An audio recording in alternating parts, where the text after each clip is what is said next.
Hi, I'm Melissa from Resilience Law in Norwell, Massachusetts, with 5 ways to help your spouse or partner if they've been injured in a workers' compensation injury. The first is to keep track. Go to their appointments with them, but once someone's been injured, especially right at first, the last thing on their mind is keeping track of what doctors they see, the date of their appointments, what doctor they're seeing, what's their address. So that's something that you can do. Just keep a note either in your calendar or even, a note in your phone that keeps track of what doctors they've seen, what locations they've had treatment at, and what dates all of that happens. That can be hugely helpful for a workers' comp claim or social security claim or disability retirement claim, anything. If they're injured and the legal's going to be involved, keep track of everything. The next step is to listen at appointments. It's so easy for someone who's been injured or is disabled at an appointment to just kind of glaze over, and they're listening to the doctor, but the facts aren't kind of getting in, and 5 minutes later they're questioning what the doctor said. If you are able to attend an appointment with your spouse who's been injured, do so, and just kind of be a silent listener who keeps track of what the doctor says and is able to remind their spouse or partner of that 5 minutes later. Number three, write a statement. For workers' compensation claims or social security claims, sometimes it's possible to submit a statement about the person's disability and how it affects them. These can be particularly helpful coming from a family member or a spouse or partner, and I have found that especially in cases where their condition isn't something that's clearly identifiable on an x-ray, for example, having these statements goes a long way in describing how the symptoms affects this person and their day-to-day life and ability to return to work.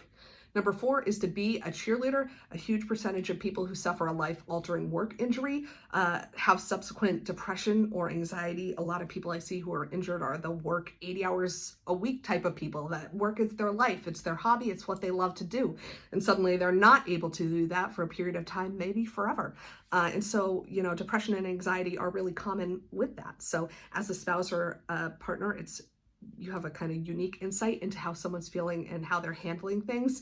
And it can be helpful to suggest maybe it's time to get mental health treatment or to talk to their doctor and to be a supportive cheerleader in that way. So that's one really good way that a spouse or a partner can help their partner if they have a workers' compensation injury.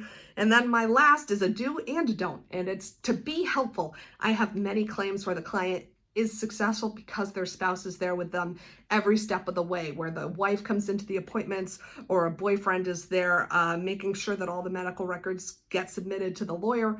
And it can really help a claim be successful, particularly for someone who's not good at keeping track of stuff, who's not good at dealing with the lawyer and dealing with the paperwork. If they have a spouse or partner that's able and willing to do that, that can be huge. But here's the don't. I've had claimants where their partner is way too overbearingly supportive, where the spouse is the one who's calling me, who's contacting me, or I'll have my client call and then the spouse calls right after. What did you talk about? What did you tell them?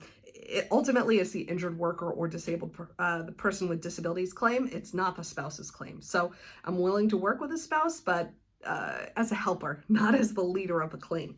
So those are my 5 tips and one anti-tip of how to help your spouse or partner if they do suffer a work-related injury.